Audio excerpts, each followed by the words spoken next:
రాజ్యాంగం పట్ల నిజమైన నమ్మకం మరియు విధేయత చూపుతానని మరియు నేను స్వీకరించబోతున్న పదవిని భారతదేశ సార్వభౌమత్వానికి ఐక్యతకు లోబడి నమ్మకముగా నిర్వహించాలని భగవంతుడి సాక్షిగా నా అంతరాత్మ సాక్షిగా ప్రమాణం చేస్తున్నాను. నేను మహబాద్ మున్సిపల్ కౌన్సిలర్ సభ్యునిగా శాసనం ద్వారా ఏర్పాటు చేయబడిన భారత రాజ్యాంగం పట్ల నిజమైన నమ్మకం మరియు విధేయత చూపుతానని కలిగి ఉంటానని మరియు స్వీకరించబోతున్న పదవిని భారతదేశ సార్వభౌమత్వానికి ఐక్యతకు లోబడి నమ్మకంగా నిర్వహిస్తానని భగవంతుడు సాక్షిగా నా 34వ వార్డు ప్రజల సాక్షిగా ప్రమాణం చేస్తున్నాను. పట్ల నిజమైన నమ్మకం మరియు విధేయత చూపుతానని మరియు నేను స్వీకరించబోతున్న పదవిని భారత సార్వభౌమత్వానికి ఐక్యతకు లోబడి నమ్మకంగా నిర్వహించాలని భగవంతుడి సాక్షిగా ప్రమాణం చేస్తున్నాను. మున్సిపల్ కౌన్సిల్ సభ్యులుగా శాసనం ద్వారా ఏర్పాటు చేయబడిన భారత రాజ్యాంగం పట్ల నిజమైన నమ్మకం మరియు విధేయత చూపుతానని మరియు నేను స్వీకరించబోతున్న పదవిని భారతదేశ సార్వభౌమత్వానికి ఐక్యతకు లోబడి నమ్మకంగా నిర్వహించేదని భగవంతుని సాక్షిగా నా అంతరాత్మ సాక్షిగా ప్రమాణం చేస్తున్నాను. సభ్యురాలిగా శాసనం ద్వారా ఏర్పాటు చేయబడిన భారత రాజ్యాంగం పట్ల నిజమైన నమ్మకం మరియు విధేయత చూపుతానని మరియు నేను స్వీకరించబోతున్న పదవిని భారతదేశ సార్వభౌమత్వానికి ఐక్యతకు లోబడి నమ్మకంగా నిర్వహించేదని భగవంతుని సాక్షిగా ప్రమాణం చేస్తున్నాను.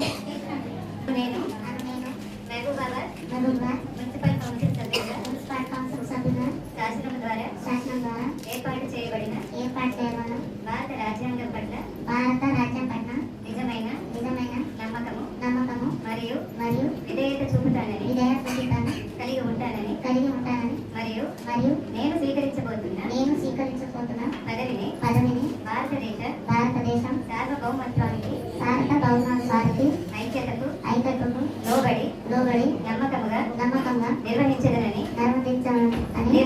ఐక్యతకు లోబడి నమ్మకముగా నిర్వహించదనని భగవంతుడి సాక్షిగా నా అంతరాత్మ సాక్షిగా ప్రమాణం చేయించున్నాను.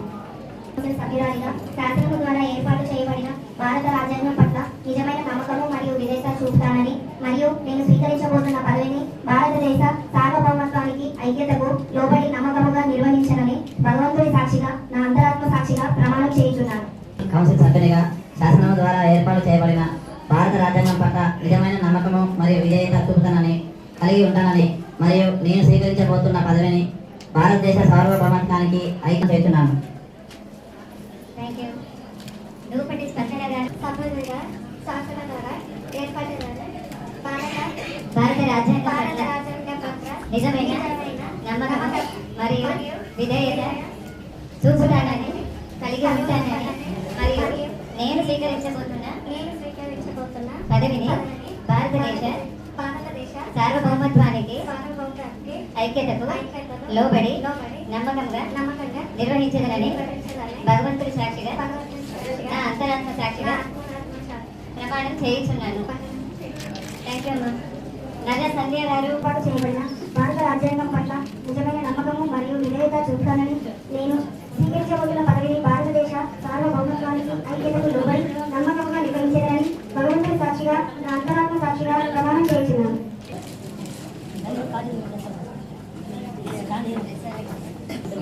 శాసనం ద్వారా ఏర్పాటు చేయబడిన భారత రాజ్యాంగం పట్ల నిజమైన నమ్మకం మరియు విధేయత చూపుతానని మరియు నేను స్వీకరించబోతున్న పదవిని భారతదేశ సార్వభౌమత్వానికి ఐక్యతకు లోబడి నమ్మకంగా నిర్వహించాలని భగవంతుడి సాక్షిగా నా అంతరాత్మ సాక్షిగా ప్రమాణం చేస్తున్నాను.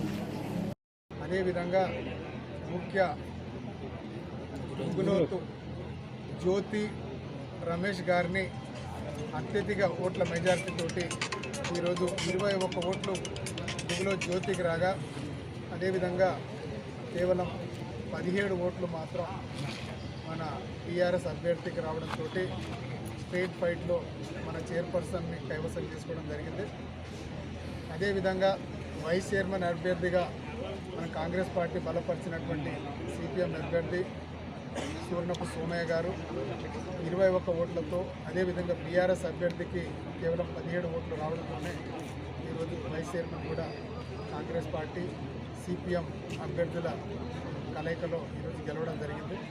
అందుకే సిపిఎం సోదరులకు, అదేవిధంగా కాంగ్రెస్ పార్టీ శ్రేణులందరికీ పేరు పేరున ధన్యవాదాలు, కృతజ్ఞతలు తెలియజేస్తూ, వాస్తవానికి ఈ ఎలక్షన్ ప్రక్రియలో కొన్ని తప్పిదాలు జరిగినాయి. ముందు ఇలాంటి తప్పిదాలు జరగకూడదు.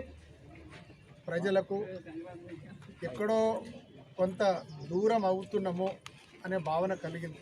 ఎందుకంటే చాలా వార్డులలో మేము సరిగా పర్ఫామ్ చేయలేకపోవడం, అదేవిధంగా కొన్ని వార్డులలో ఊహించని దానికంటే ఎక్కువ మెజారిటీ రావడం, ఇలా మేము దాదాపు 17 నుంచి 18 సీట్లు సిపిఎం అదేవిధంగా కాంగ్రెస్ పార్టీ ఇద్దరం కలిసి కాంగ్రెస్ పార్టీ 17, అదేవిధంగా సిపిఎం కూడా 5 సీట్లను కైవసం చేసుకున్నామనే నమ్మకంతో మేము బరిలో దిగడం జరిగింది.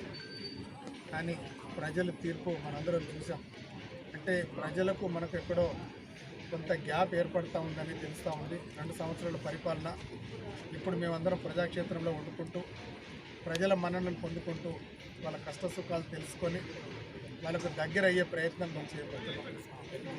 ఎందుకంటే ఇంకా 2 సంవత్సరాల్లోనే జనరల్ ఎలక్షన్స్ రాబోతూ ఉంది. ఆ తప్పిదాలను తెలుసుకొని కరెక్షన్ చేసుకొని ప్రజల వద్దకు పోయి వాళ్ళకు అనుగుణంగా వాళ్ళకు సేవ చేసే భాగ్యం నూతనంగా ఎన్నుకోబడినటువంటి కౌన్సిలర్లు కలగడం నిజంగా కూడా చాలా అదృష్టకరమైన విషయం. మేమందరం కాంగ్రెస్ పార్టీ అదేవిధంగా సిపిఎం అందరం కలిసికట్టుగా పనిచేసుకొని మున్సిపాలిటీని మంచి పేరు తీసుకొచ్చే విధంగా రాష్ట్రంలోనే ప్రప్రదమైన స్థానంలో నిలబెడదామని చెప్పేసి మీకు అందరికీ హామీస్తున్నా. ఇక్కడ ఎన్నో సమస్యలు ఉన్నాయి. ప్రజలు వాస్తవానికి ఇక్కడ మేము దాదాపు 80 కోట్ల రూపాయల నిధులు తీసుకొచ్చినా కూడా మరి ఎక్కడో కొంత లోటుపాటు జరిగిందన్న విషయం వచ్చే నిజంగా నేను మర్చిపోలేకపోతున్నా. ఏది ఏమైనా స్థానిక సంస్థల ఎన్నికలు, అక్కడ స్థానికంగా ఉండే నాయకుడికి వాళ్ళు విశ్వసించి వాళ్ళకు ఓట్లు వేయడం, అక్కడ మా నాయకత్వం కొంచెం విఫలమవడం ఇవన్నీ జరుగుతూ ఉంది. సరే, ఏది ఏమైనా మేము కలుసుకొని పోతాం. మున్సిపాలిటీని అప్గ్రేడ్ చేసుకుంటూ మరిన్ని నిధులను తీసుకొచ్చి ప్రతి ఒక్క వార్డులలో ఇప్పుడు దాదాపు 50-60 లక్షల నుంచి ₹1 కోటి దాకా నిధులు కేటాయించడం జరిగింది. మున్ముందు కూడా ఇదే ప్రయత్నంలోనే భాగంగా మన గౌరవ ముఖ్యమంత్రి సలహాదారు వేం నరేందర్ రెడ్డి గారు ఉన్నారు. అదేవిధంగా జిల్లా అధ్యక్షులు డాక్టర్ ఉమా గారు ఉన్నారు.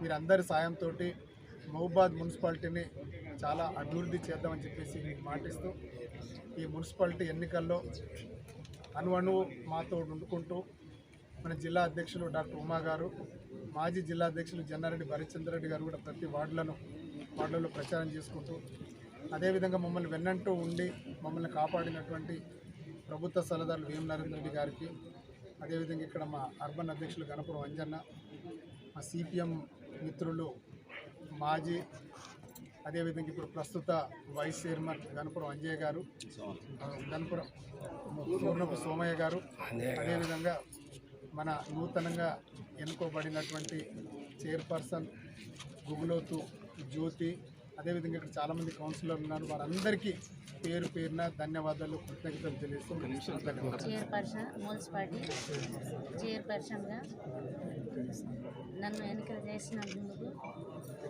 అందరికీ ధన్యవాదాలు. అదేవిధంగా డాక్టర్ మురళీ నాయక్ సార్కి, ఉమా మేడంకి, నరేంద్ర సార్కి అందరికీ ధన్యవాదాలు.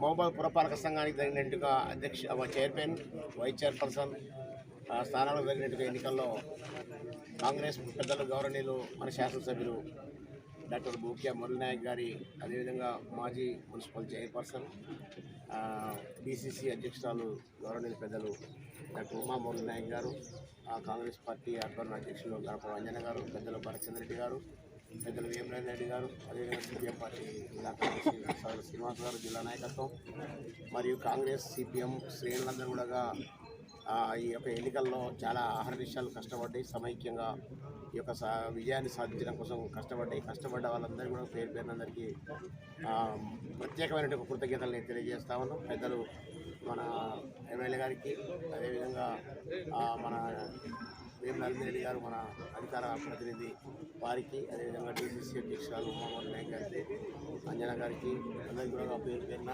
ప్రత్యేక ధన్యవాదాలు తెలియజేస్తున్నాం. ఖచ్చితంగా ఎమ్మెల్యే గారి యొక్క ఏదైతే ఈ యొక్క పట్టణాన్ని అభివృద్ధి చేయాలనే ఒక లక్ష్యం కోసం ఏదైతే పనిచేస్తున్నారో ఎమ్మెల్యే గారి డైరెక్షన్ ప్రకారంగా మేము చైర్పర్సన్ గారు కలిసి ఐక్యంగా వారి యొక్క డైరెక్షన్ ప్రకారంగా ఈ పట్టణ అభివృద్ధిలో కీలక పాత్ర పోషించడానికి మా వంతు పాత్ర పోషిస్తామని చెప్పేసి సందర్భంగా తెలియజేస్తూ అందరికీ ధన్యవాదాలు. సీట్ లోపల వైఫల్యం చెందింది. వాళ్ళ యొక్క పార్టీ క్యాండిడేట్ చైర్మన్ కాలేదు.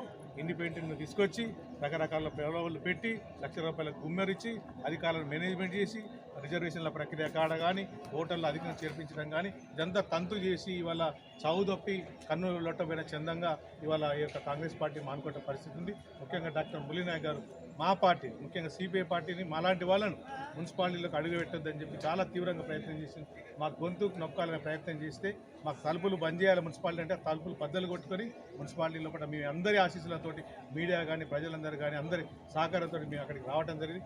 ఏదేమైనా రాబోయేటువంటి రోజుల లోపల ఇవాళ 5 సంవత్సరాల మున్సిపాలిటీ లోపల మేము ఇవాళ టీఆర్ఎస్ కూడా ఆ సమయం లోపల ఏదైతే కాంగ్రెస్ పార్టీ మోసం చేసిన సందర్భం లోపల అప్పుడు ఉన్నటువంటి వెంటనే మేము ఆందోళన చేసి చివరికి ఎట్లా అంటే తడిగుడ్డతోటి గొంతు కోసి డిగ్రీ కాలేజీ లోపల 5 క్షణాల లోపల మరి నామినేషన్ల ప్రక్రియ క్లోజ్ అయిన సందర్భం లోపల అందరికి బీఫామ్లు ఇచ్చి మమ్మల్ని బెడలు పట్టి నెట్టేసే పరిస్థితి తీసుకొచ్చింది. అంత అమానవీయంగా ఎవరు ప్రశ్నించారు రాజకీయాల్లో కూడా ఇంత దిగజారి మొత్తం ఎవరు కూడా చేయరు. ఆ సందర్భంగా నేను ఆందోళన చేస్తున్న సందర్భంగా అక్కడి వెంటనే టీఆర్ఎస్ నాయకులు స్పందించి మాకు అనునయించింది. నరసింహ వినయ్ భాస్కర్ గారు కానీ లేదంటే మాలత్ కవిత గారు కానీ ఇతర స్థానిక నేతలు కలిసి మాకు అనునయించిండ్రు. సరే మాకున్నటువంటి అవకాశం మేరకు స్నేహపూర్వకంగా పోటీ చేసినాం. 1-2 చోట్ల వాళ్ళు మాకు సహకరించి మిగతా చోట్ల వాళ్ళకు సహకరించి ఏదైనా ఈ అవగాహనతోటి ఈరోజు మేము మా యొక్క చైర్పర్సన్ మరి వైస్ చైర్పర్సన్ మా ప్రయత్నం చేయడం జరిగింది. ఇందులో కూడా గెలిచినా ఓడినా మా యొక్క ప్రయత్నం నిరంతరం ప్రజల కోసం మానుకోట మున్సిపాలిటీ అభివృద్ధి కోసం ఖచ్చితంగా మరి పునరంకితం వహించాలని చెప్పి ఈ ఐక్యతతో మేము ఉంటాం. ముఖ్యంగా ఇది మాత్రం వాళ్ళ గెలిపే కాదు, మొత్తం ప్రలోభాల గెలుపు తప్ప ఇండిపెండెంట్ గెలుపు. ఇది కాంగ్రెస్ సంబరాలు చేసుకునే అర్హత లేదు. వాళ్ళకు ఏ పదవి కూడా రాదు. ఒక రకంగా చెప్పాలంటే టెక్నికల్గా కాంగ్రెస్కి ఏ పదవి రాలేదు, చైర్మన్ రాలేదు, వైస్ చైర్మన్ లేదు. ఇది ఆయన యొక్క మరి నాయకత్వానికి ఆయన భార్య డిసిసి అధ్యక్షురాలు వాళ్లకు మానుకోట ప్రజలు ఇచ్చినటువంటి గుణపాఠంగా సమాధానంగా మేము భావిస్తూ మీ అందరికీ కూడా ధన్యవాదాలు చేస్తూ భవిష్యత్తులో పట్ల మానుకోట మున్సిపాలిటీ మీద కష్టపడ్డ సిబిఐకి లేదు, కాంగ్రెస్లో ఉన్నటువంటి వాళ్ళ అర్హత ఉన్నటువంటి వాళ్ళకు అందులో అవకాశం ఇవ్వలేదు చైర్మన్గా. ఇంకా దానికంటే ముందు అసలు అభ్యర్థులకు కౌన్సిలర్ అభ్యర్థి ఇండిపెండెంట్లు అర్హత ఉన్న వాళ్ళకు ఇవ్వకపోవడం వల్ల రెబల్స్ కానీ వాళ్ళు గెలిచి వచ్చిన వాళ్ళను కావలించుకుంటారు, అనాథాలుగా వదిలేసి ఇవాళ వాళ్ళకు రకరకాల వాళ్ళ పరిస్థితులను ఆసరా చేసుకొని మా వాళ్ళని అనడానికి ఒకసారి వాళ్ళ ఆత్మవిమర్శ చేసుకోవాలి. ఏదైనా కూడా మనిషి తన యొక్క బలహీనతను ఉపయోగించుకొని ఈ రకంగా చేయడం అనేది దుర్మార్గం. ఏదున్నా కూడా రాజకీయాల్లో కూడా ఇంత దిగజారుడు రాజకీయం కేవలం మహబూబాబాద్ ఎమ్మెల్యే ఆయన భార్య డిసిసి అధ్యక్షురాలు మాత్రమే చేయటం చాలా శోచనీయం. మొత్తంగా ఈ ఎన్నికల ప్రక్రియ లోపల మేము మరి నైతికంగా మాదే విజయం అని చెప్పి ఈ సందర్భంగా తెలియజేస్తాం. మరి వాళ్ళు మెజారిటీ లేకుండా కూడా ఇండిపెండెంట్లను ప్రలోభ పెట్టి మరి వాళ్ళు ఎన్నిక చేసుకోవడం జరిగింది.